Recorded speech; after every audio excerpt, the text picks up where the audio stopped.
Happening now, New York's mask mandate for students in schools is lifted. We hear from local districts about their plans this week. And the case against New York's redistricting maps will be heard. Our local senator is laying out the process set to unfold. Plus, a look at the big financial boost to local businesses Jamestown City Council will consider.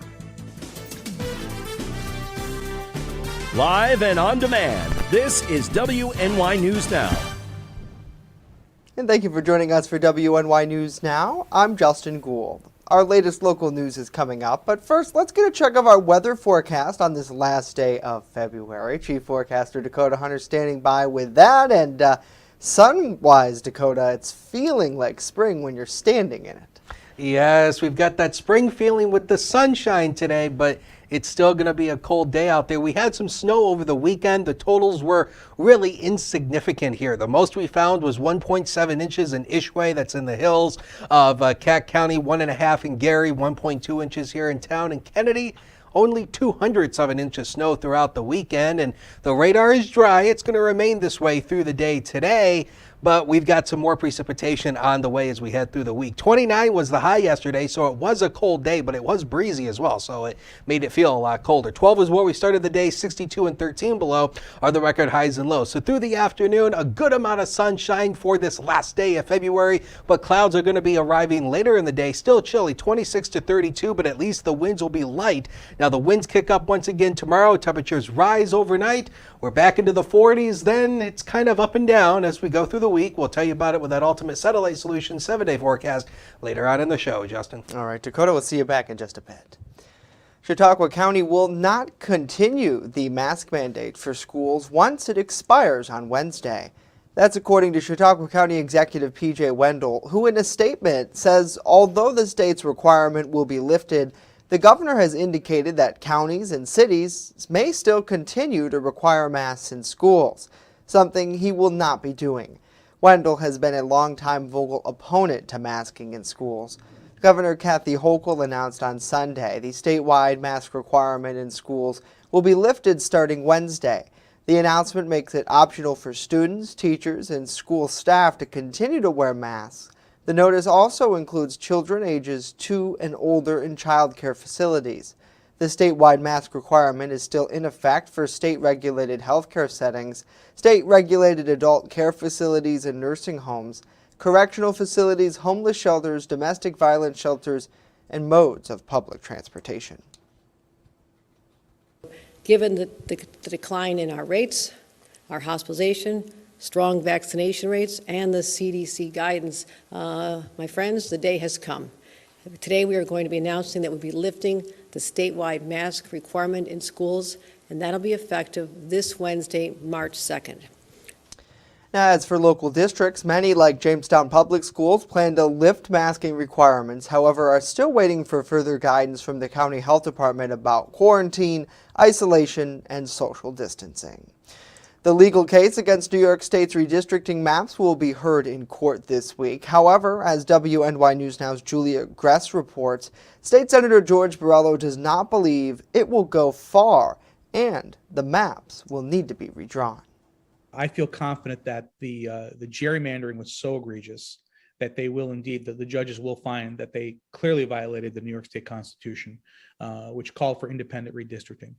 And then that will, that will reset everything, essentially. The state's legislature, which is controlled by Democrats, approved the new maps earlier this month. They were drawn in such a way that out of the 26 congressional districts, New York will be divided into 2023. Democrats will be majority of registered voters in 22 of them. If the maps are denied during Thursday's hearing, they will go back to the state legislature, which will be able to redraw the maps. Borrello hopes the Democrats will come back with a fairer presentation. If denied again, a judge along with experts will redraw the map, similar to what happened just a decade ago. The people of New York spoke in 2014 and said that they wanted to take as much of the politics out as possible with the constitutional amendment that passed.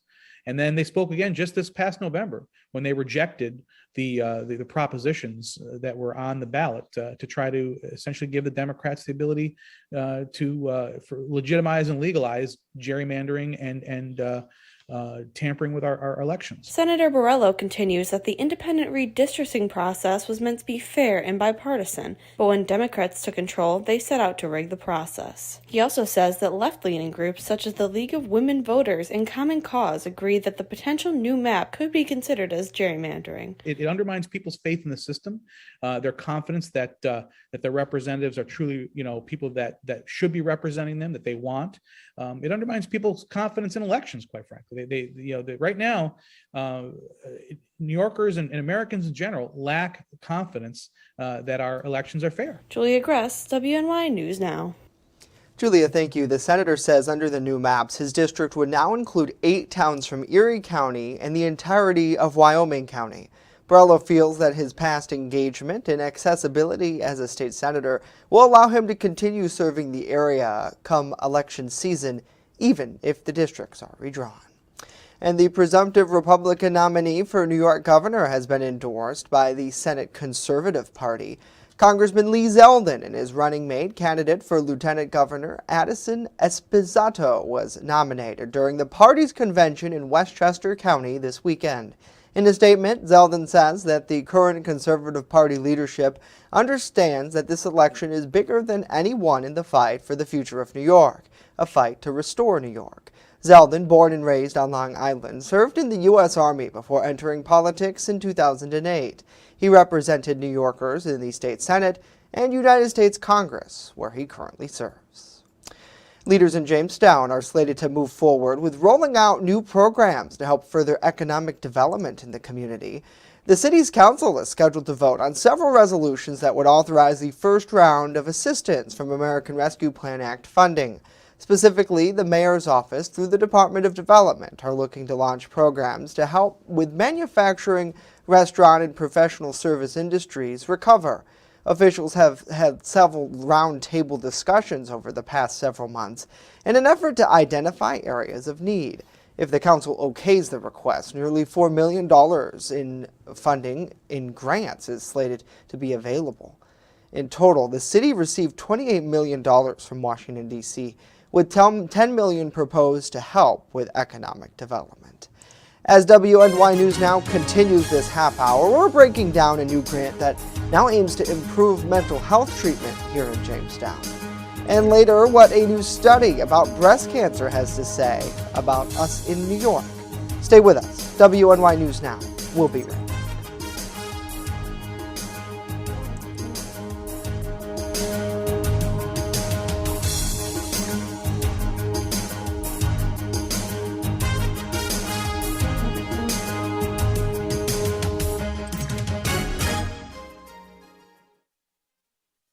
With coverage that matters. This is WNY News Now. Now is the time to make your real estate move. Call us to list your home in Cattaraugus County. Choose the #1 real estate team in Ellicottville. Call Team Pritchard, 716-575-SELL. The market is hot. Call 716-575-SELL today. EagleZip.com is your local one-stop shop for all of your home and business computer needs. Located on Fluvan Avenue Extension, just outside of Jamestown, EagleZip.com sells and services all brands of desktops and laptops, as well as servers and network equipment for your business. All new computer sales include transferring your data from your old computer plus a 2-year warranty. Call EagleZip.com today. Stop by EagleZip.com today and let us make computers easy for you. Home fires occur most often in winter. Keep anything that can catch fire at least 3 feet from heating equipment. And never use an oven to heat your home. Stay in the kitchen when frying, grilling, or broiling food. Turn space heaters off when you leave the room or go to bed.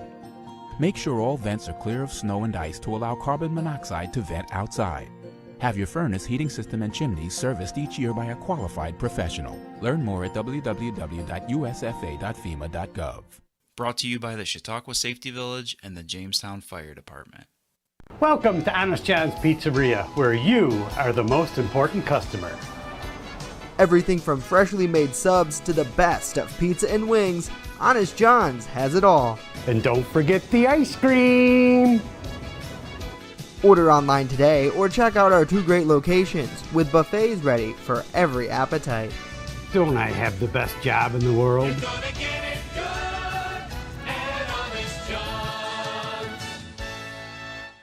You're watching WNY News Now, where coverage comes first. A nearly $1 million grant from New York State is slated to help further access to mental health treatment in the Jamestown area.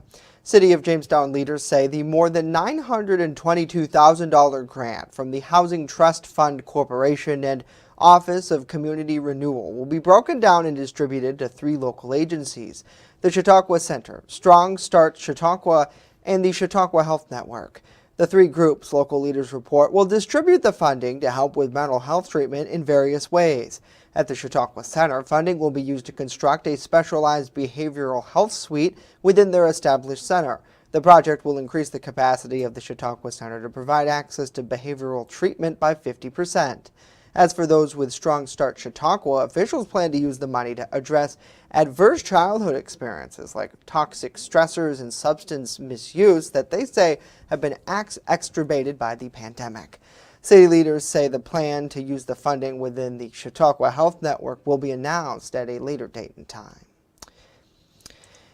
And we're learning more about a new study on breast cancer today. Our partners at WNY are taking a look. According to the American Cancer Society, African American and Black women are twice as likely to be diagnosed with breast cancer when compared with Caucasian women. A local Guthrie patient shared her journey so far with me this morning. I had a friend who died from breast cancer, another African American woman, and I just never thought that, I don't know, I guess I just never thought that it was any big deal. Deborah Taylor never expected to discover a tumor while taking a shower one summer night. But Guthrie's breast cancer program director, Dr. Ziadin, says this reality is becoming more common for African American women.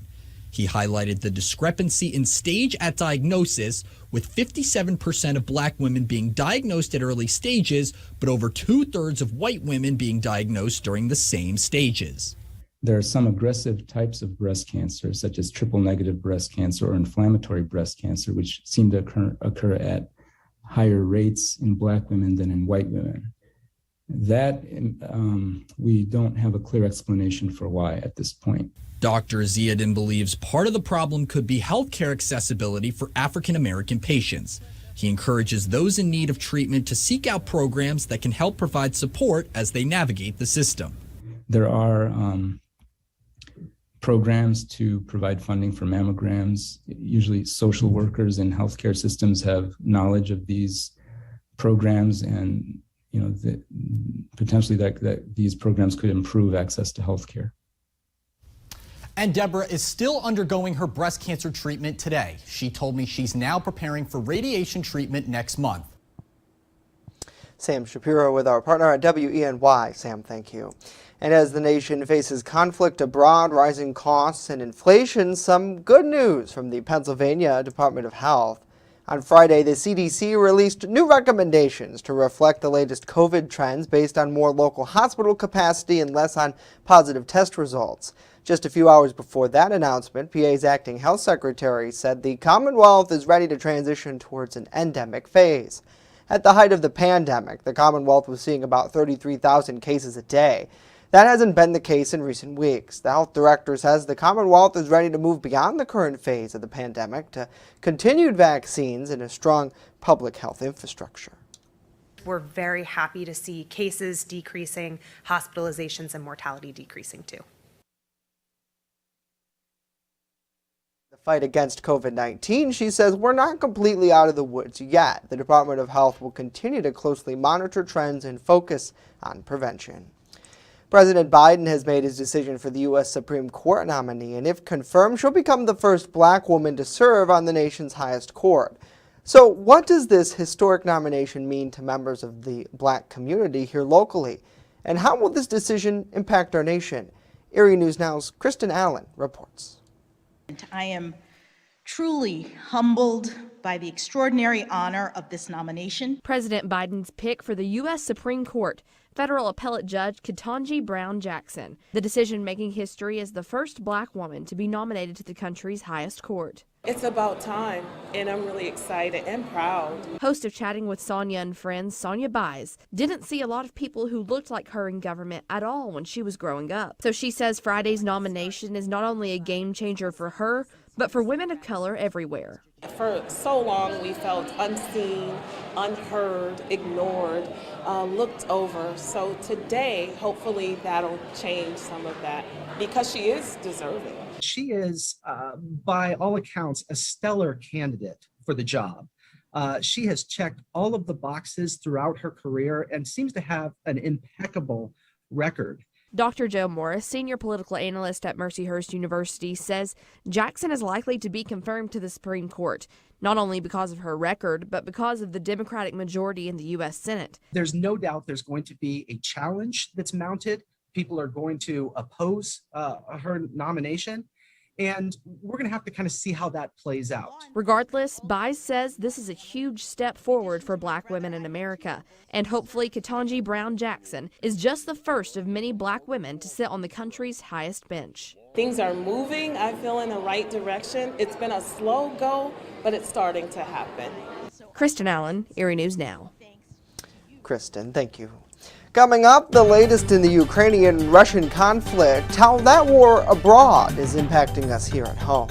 And later, with all of this happening in the world right now, we're actually going to take a break from the news with some tips on how to maybe help lower some anxiety. But first, when we return, a full look at our weather forecast. Stay with us. WNY News Now will be right back.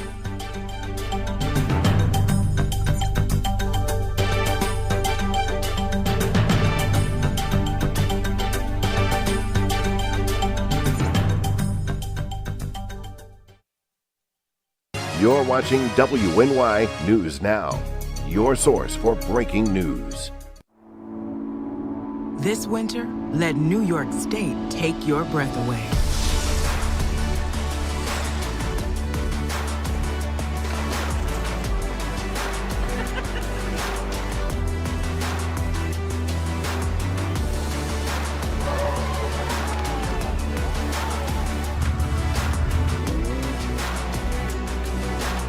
Come be a part of it. Plan your winter getaway at iloveny.com. I'm a survivor. I'm a survivor. I'm a survivor. Testicular cancer is the leading form of cancer in men aged 15 to 35. 1 in 250 men will be diagnosed with testicular cancer. But 98% will survive if detected early. As a survivor, I believe early detection is the key. Learn how to do a testicular self-exam and other important facts about testicular cancer at oneball4tc.com. With coverage that matters, this is WNY News Now. Fast, accurate, and everyday. First Defense Weather. Well, welcome back. Wanted to give you a live look at the Findlay Lake Skycam, and it's quiet out there. We've actually got a good amount of sunshine out there in Findlay Lake right now, and that sunshine is going to continue through the afternoon hours. Wanted to give you a countdown of some of the kind of things that we're looking forward to as we head towards spring here. Daylight savings time, we jump forward an hour in 13 days. St. Patrick's Day, 17 days. Spring officially arrives in 20 days, just a little more than a month away for both April Fool's Day and Easter. So yeah, we're keeping our eyes on that, especially, the daylight savings time. All of us, I know it's a subject of controversy, but we'll all take that extra hour of daylight. And today would be a good day to get out on the ski resorts as well. The bases are still good, and the surfaces are still good as well. So today wouldn't be a bad idea to get out there and enjoy some of the ski resorts. We've got lots of sunshine downtown. HD News Now Cam 29, no wind to speak of, and the air is relatively dry. The humidity 43%, the dew point at 9. So again, the further away the dew point is to the air temperature, the less humid it is, the more drier the air is. And but the temperatures are really going to be on an upward and downward climb here. We're up to 40 tomorrow, then back down to 38. We will go back down into the 20s for the late half of the weekend, and then by the time we go into the weekend, we're back into the 40s again by the time we go into Saturday and Sunday. So notice all this red area here. That's warmer than average temperatures expected over the next 6 to 10 10 days from the Climate Prediction Center. So yeah, we've got some warm air coming. So cold front has swept on through, but there's a warm front that's going to be moving our way tonight. The warm front's going to cause temperatures to rise overnight, so lows will be very early tonight. So as you can see here, just a few clouds through the afternoon at times. Not expecting much in the way of cloud cover we're not expecting much in the way of sunshine as we go through the later part of the afternoon towards sunset. We may see at least a light snow flurry or light rain shower, especially this evening. Then it'll turn somewhat drier again, but then we'll ultimately get a few rain and snow showers coming on in here by the time we go into the later part of Tuesday and into Wednesday, and that's again with our next system that comes towards the middle and late part of next week. So temperatures through the inland areas today, we're likely talking upper 20s to around 30 at times. At least the wind will be calmer, so it won't be as windy as it was yesterday. So the next 7 days of your life are powered by Ultimate Satellite Solutions. 40 tomorrow. We start March with a few snow showers. We'll keep the chance for a few light rain or snow showers Monday. Turns colder and drier Thursday and Friday. And take a look at that, Justin. We're getting close to 50 by next Sunday, but it does come with some rain showers. Yeah, certainly. They always say that about March, right? Whether it comes in like a lamb, like a lion. What do you think? I mean, obviously looking at this, it seems kind of lambish, I suppose. It's rain, snow, nothing too bad. Well, I think we're just going to have to wait and see here. Okay. I mean, March is a long month here, so, we'll just have to wait and see how March plays out. I love weather, people. That's your go-to line. We'll wait and see. That's right. We'll wait and see. Because let's be honest, if anybody can tell you what it's going to do on the first day of spring today, they're lying to you. Right. We just don't know. Yeah, you're right. All right. Well, thank you, Dakota. We'll see you back at the end of the program. Some national headlines now, and to D.C., where crews are putting up a fence around the Capitol grounds ahead of President Biden's State of the Union address. The move comes after a group of protesters announced plans to drive semi-trucks into D.C. this week to demonstrate against the government. Capitol Police Chief says the decision to put up the fence was made in conjunction with the U.S. Secret Service. The event is considered to be a national special security event, which means the Secret Service is in charge of planning it. National Guard troops and outside law enforcement agencies are also expected to help out with security. Capitol Police say a number of roads in D.C. will be closing ahead of the speech scheduled for Tuesday, March 1st. Well, New York Governor Kathy Hochul signed an executive order Sunday forbidding her state from doing business with Russia, including canceling its investments there. The governor also said New York will be welcoming Ukrainian refugees in response to the Russian invasion, noting at a press conference in Albany that her state is home to the largest Ukrainian population in the U.S. Hochul didn't immediately get into specifics regarding her state's economic sanctions against Moscow, including how much the state has invested in Russian entities, but pointed out that New York's economy is larger than Russia's. New York's sanctions follow those issued by President Joe Biden last week, targeting the Russian financial system. Biden said the U.S. will block assets of large Russian banks, impose export controls aimed at the nation's highest tech needs, and sanctions on its business oligarchs. And despite planned peace talks today, many expect the bloodshed in Ukraine will continue, and that conflict far away might be hitting closer to home than you realize. Amy Kelly reports on how the war could be affecting your life. In Ukraine, the impact of the war is painfully clear. In the U.S., the effects are more subtle. Oil is already up over $100 a barrel, and experts expect the conflict will keep prices high. Ordinary Americans will be paying a little bit higher at the pump, but frankly, I think that is a sacrifice that we need to pay, because we'll pay far more later if we don't successfully stand up to Putin on this. As the stock market opens Monday, investors are bracing after a roller coaster last week. Meanwhile, boycotts of Russian-branded alcohol are underway at some stores and bars. Kind of like how you bounce somebody from a bar that, just isn't getting along with everybody else. So we just decided to dump the Russian vodka for now, and because they weren't playing well with others at the bar. Other organizations are finding their own ways to distance themselves from Russian President Vladimir Putin and his country. He and his government are being treated like the pariahs that they are. But the Ukraine war is affecting more than just U.S. finances and affiliations. It's igniting anger among protesters here and rekindling Cold War-era fear. Top officials in leading NATO countries have allowed themselves to make aggressive comments about our country. Therefore, I hereby order the Minister of Defense and the Chief of the General Staff to place the Russian Army Deterrence Force on combat alert. I'm Amy Kiley reporting. With coverage that matters, this is WNY News Now. Remember when you were a kid, huddled around the television waiting for your school to close? Well, we don't get snow days. When winter weather hits, count on the First Defense Weather Team for a look into the future where the snow is headed next. Live radar showing you the scope of the storm. And real-time reports from the field. So when it matters most, stay with First Defense Weather. Catch your First Defense forecast daily on WNY News Now. How prepared is your family if a hurricane shows up at your doorstep, or a flood, or a blizzard? You can't just turn away a natural disaster.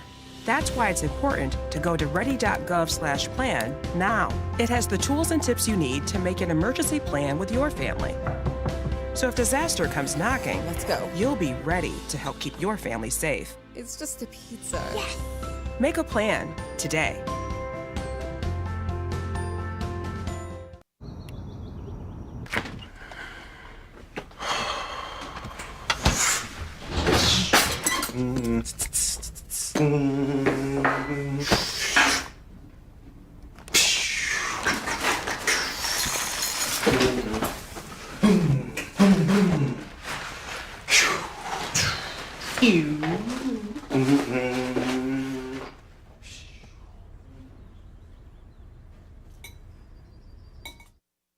You're watching WNY News Now, where coverage comes first.